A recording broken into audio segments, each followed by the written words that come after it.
It's always an honor to host you every Wednesday of the month right here at Digital Earth Africa. Greetings, leaders from the African continent and across the world. Welcome to today's live session. It's an absolute honor to have you with us. My name is Maud Nale, Communications Lead at Digital Earth Africa. And today we are going to be talking all things water extent mapping using the Digital Earth Africa platform. I'm very excited about this topic and equally excited to introduce today's facilitator and presenter. He's no stranger here at Digital Earth Africa live sessions. You've seen him at events and on social media. He is the capacity development lead at Digital Earth Africa. Please join me in welcoming onto the virtual stage my colleague, Dr. Kenneth Mubea. Dr. Mubea, the stage is yours. Over to you. Thank you so much, Ahmad. From Digital Africa, today's give you some highlights on the water extent, which I've also shared the link on the chat to help us understand more the service, and also bring you a chance to ask questions or interventions. So these water services is built on the Landsat data, goes over 30 years. And how amazing it is that you can look at over 35 years of data. You can look at how the wetlands have changed. Some of the wetlands have disappeared. Some of the wetlands have re-emerged. So this is also a very good way of confirming what we see from space to village. So Digital Africa program, as part of the mission, is to serve all these thematic areas, including water resources, land regulation, agriculture, urbanization, coastal erosion. And over the past few sessions, we've been able to cover the platform, how to use the sandbox, and how to use the Digital Africa map, and also how to use it on other softwares and the free learning platform. So from the water observation from space, data built on Landsat data, initially started with data with the Landsat 8, 9, now goes up to Landsat 5, giving you over 35 years comparison. What I have here is just a water observation from space, an example of Lake Longano and Lake Abjata in Ethiopia. We can see the changes. There's a legend there. And also on the other side, we've been able to work with Okavango, with our professor, Dr. Fundizi, looking at one of the phenomenal lakes in the Okavango, Lake Ngami, which has disappeared over time. What we discovered from the water observation from space, you could see it drying up to 2008, 2009, and recharge based on some floods which happened around 2011, and consequently up to this year it's drying up. So we saw it has a pattern of every 10, 15 years, something actually happens. So on the Digital Africa Sandbox, this is where we also have these algorithms to access the water extent. We also have the water extent using the water observation from space. And also we have the use of Sentinel2 data. And of course, most of us have used the sandbox data. So today, just giving you an overview is to look at several notebooks. There's also one which uses Sentinel1 because of cloud-free mosaic, and also the long-term water observation from space and the Sentinel2 at 10 meters. So also with the use case that I've showed you with the Okavango, we were able to develop a use case folder, which I'll be able to take you through. And also first starting on is the example of Sentinel1, which is very nice because of some of the areas which are cloud have a lot of cloud cover. So this was an example of somewhere in Tango in Senegal, looking at the 3-band combination and trying to come up with a classifier for the water extent. And similarly, we're able to provide some results which in comparison to what we get with the water observation from space. And on the other side, we have the example of using Sentinel2, which uses the mean modified, the normalized different water index to show the seasonal variation of water over time. And in this particular example, you can actually see the plot over time. So the Sentinel-2 we have data is from 2017 up to now, giving you the comparison of our space at 10 meters. And this is the same water body just near Dodoma. You can see the changes over time. And this is an example for Lake Ngami, where we showed from now even we're able to compare with Sentinel-2 and what we have with water observation from space. And what I just mentioned earlier on, we could see the story narrative From 2017, there was a recharge on the water body, and over time, it has been drying up, even up to a story of last year. We can be able to go to verify that. Then looking at the long-term water exchanges of the water extent, covering up to 1984, it's really useful. For example, this is a case of Lake Sulunga in Tanzania, which is one of the use cases that we developed in Tanzania, showing how this water body has changed over time. And here you're able to drive in the sandbox the water observation itself. And I'll also be able to give you the example using the Digital South Africa map so that you can compare some of the results. And when we use the water observation from space, for example, we were able to do some comparisons of some water bodies. Here I have Lake Chad, Lake Tanganyika, Lake Baringo. It's Kenya, Tanzania, Chad itself. And you can see it highlights how the water bodies are changing over time. Then also someone asked, why not compare as well the changes in the water using Sentinel1 as well as map with the climate data to show the monthly precipitation. And this we are able to show like for Lake Baringo in Kenya, showing the trends, having slight floods in 2020. And this has been the situation every September, and every year it changes over time. Then also using the water observation for space, we are also able to show the same comparison using the the monthly precipitation data from CHAPS. This was the similar scenario. And then the same we could compare with Sentinel-1 and what we get with the water observation from space. We can see with the WOfS, there are quite some, gentle curves. And for the Sentinel-1, it's a smoother curve as well. So this helping us help countries support the SDG 6.6, the water extent, and this is just what you can do from space. Then also going ahead, we have something we call vectorized data. But just before that, I wish to show you the example on the Digital South Africa map first of all. And here you're able to, for example, you can load your data. You add your maps data, so you can add an annual water observation for space. This covers all the historical data. This, for example, is the example of Keta Lagoon in Ghana, for example. Then I can also go to the example of Lake Sulunga. This is how easy it can be. Just click of a button, you can go and navigate, and that is the situation.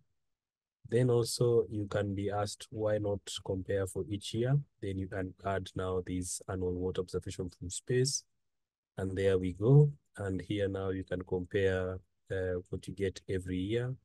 So fairly the year of 2022 things were okay. And the example we had earlier one was that there was some droughts around 2013, 2017, 2018, 2019. It's really dry. From the legend, we can see what is closer to these disappearance of the lake, and other values around not so good as well. So we can see how the trends of some of these water bodies have been. We also started with the example of Lake Ngami. We can actually see from here so that we can see how easy it is to use this data. So this we could go to the example of 2010, for example, and we can look at the data loaded for that area. It was fairly dry. And when we were looking at 2012, 2011, there were some floods, and there was a recharge of the lake, as you can see. And now when I go to the years of around 2022, we can see now the situation is quite dry. And also you should maybe want to validate. You can always add a Sentinel-2 image of that day, of any day now. You just filter by location and it will be able to show you how the situation is. So you can see actually it's really dry. You can even add a water index and you'll see there's no water at all. So that's the situation of having these. And also, should you want to do the same example on your side, just copy a link and put it in the chat for you to try it on your side. Then now on the sandbox where we are looking at the mapping water extent over time. And what we had, as you can see, the example, we are using the water observation from space, annual summary, and this is just in the case of the default area. It was around a small Kolokonda area just next to Sulunga in near Dodoma. And also now from this example, we are loading the data, the Landsat at 30 meters, and it's able to clip to where you are, and you can even see some extents of these summaries and the timestamps which are there. So these are like 32 steps, many years, and you get your product as there on the legend. You'll see it, the animation. I was on the real world folder. There you'll be able to see the extent, the file, and the summary file. That is this one. So this is a file now you can actually right click and download and attach even to your report. And there's many opportunities. Even this one, you can just right click and save the image for the graph for presentation. You can change different years and you can have different areas of comparison, as you can see. And this is the water extent for this one. Then on the one using the Sentinel2 image, we are using the Sentinel series and we are using the mean difference water index. Same example, the same area in near Dodoma in Tanzania. And you're able to load the data, different timestamps, showing you how the change of this water body has happened over time, and gentle recharge of the lake as well. So this one almost compares with the other example I was showing of Lake Sulunga, because they're nearby lakes, and what we suspect they are part of the Rift Valley lakes. Also, you might wish to verify the information that you see. So what you normally do, you can just do the lat and long and put it in your Dish South Africa map, for example. And you can always verify that a location, for example, and just need a lat and long. It will be able to take you to the area. So where there we are, let me see in the same location. Yeah, it's a small water body.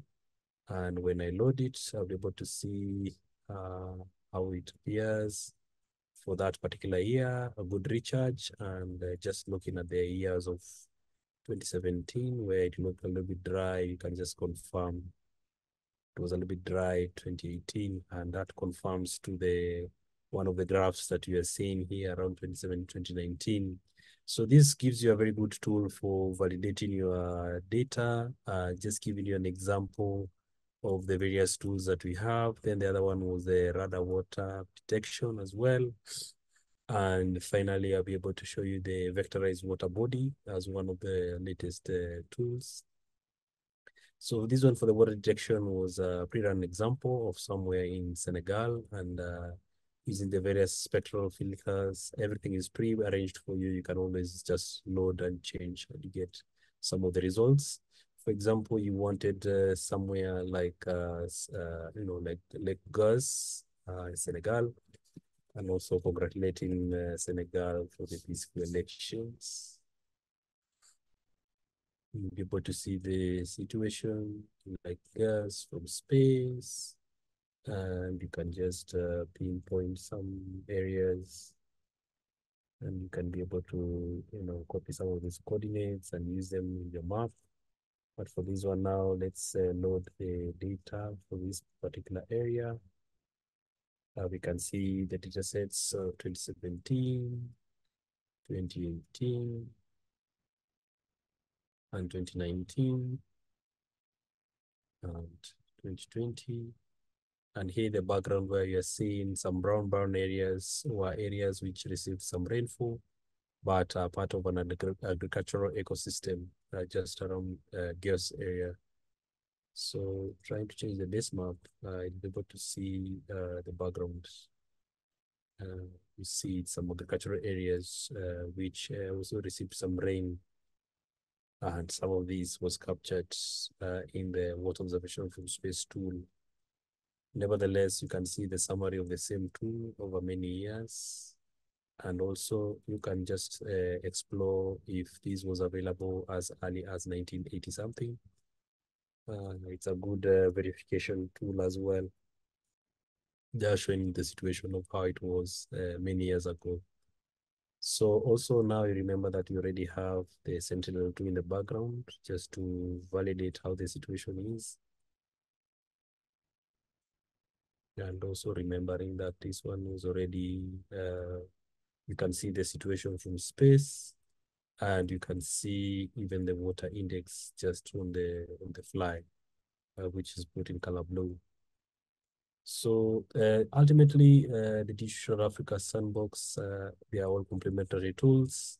Then on the water bodies is in the datasets folder. We have water bodies. This was co-developed and launched last year, showing you over 700,000 water bodies. And this, for this particular case, is that I was trying to show an example of an area. And this one is able to load the particular water body. And what I learned from this, you just specify the extents of the area. And I was able to do the same for next to Lunga, which meant that you just change the extents. And once you run the notebook, it will be able to show you the pinpoint of the water body, of it, how it appears from space. And then also you need to look for the specific geohash for that particular water body. Based on what has been loaded, then you'll be able to have the final extent showing you the changes over time. So I wish to pause there for any questions. Of course, we have also the user guide showing you the catalog of these water bodies. Also, we already have the data sets. We have the analysis sandbox with some of the tools that I've showed you. The last one you just remember now was the water bodies, which is already there. There's information on the water observation from space. Then the other two notebooks, or the three notebooks, are in the real world folder. We had the water detection using Sentinel-1, water observation from space, and Sentinel-2. Then also as an addition, we have a folder called the use cases. And here we have the example for the Okavango, which you can use as well. And also we have another example of the monitoring water extent. These ones, you just derive your data and also just share a JSON file of the water body, and it will be able to clip by extent. And also thanking the support of the various implementing partners who've made us reach this far with these amazing services. And also there's a GitHub where you can actually do much more. And also we have the courses. We have a course on water resources in English and French, agriculture, etc., etc. And thanking you for the support this far up to today. I wish to pause and ask moderator if there's any intervention. Thank you so much, everybody. Thank you so much to you, Dr. Mubea, for that presentation, how to use the Digital Africa platform to map water extent. Dr. Mubea spoke or referenced quite a few platforms or quite a few services that you can do so, but two links that will be very useful for you as you explore the Digital Earth Africa platform will be maps.digitalearth.africa as well as sandbox.digitalearth.africa. I hope I've got those email addresses correct. Yes, as well as github.com/digitalearthafrica/DE Africa notebooks. Thank you so much to my colleague Joseph, who also dropped that or included that link. And we love to connect with our user community. We usually have it on the screen, but we're going to add it shortly. The ways that you can connect with us, our website is www.digitalearthafrica.org. Ken spoke about the learning programs that we have on our platform. They're free, they're self-paced, and they're online. You can start at any time. At the end, you will receive a certificate of completion when you've completed all the modules. And that website is learn.digitalearthafrica.org. There are also some subjects that do speak to water resources, which speak to today's live session. So please do go over to learn.digitalearthafrica.org. You can also send us an email, info@digitalearthafrica.org. And we're also on social media, the same name, Digital Earth Africa, on Twitter, LinkedIn, as well as YouTube.